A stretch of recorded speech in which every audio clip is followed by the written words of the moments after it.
প্রায়ই একটা কথা শুনি, keep it private until it's permanent. কিন্তু কখন সেটা পার্মানেন্ট হয়?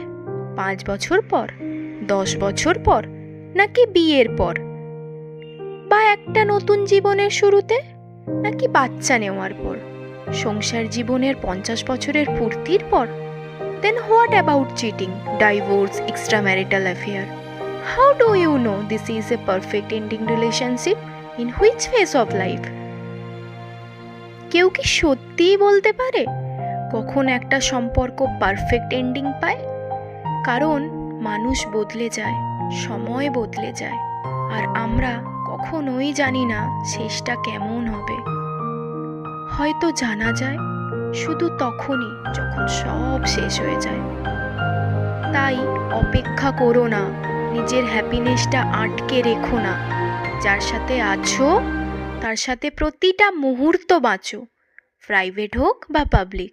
সবচেয়ে গুরুত্বপূর্ণ, তুমি খুশি তো? কারণ শেষটা আমরা কেউই জানি না, কিন্তু আজকের মুহূর্তটা আমাদের হাতেই।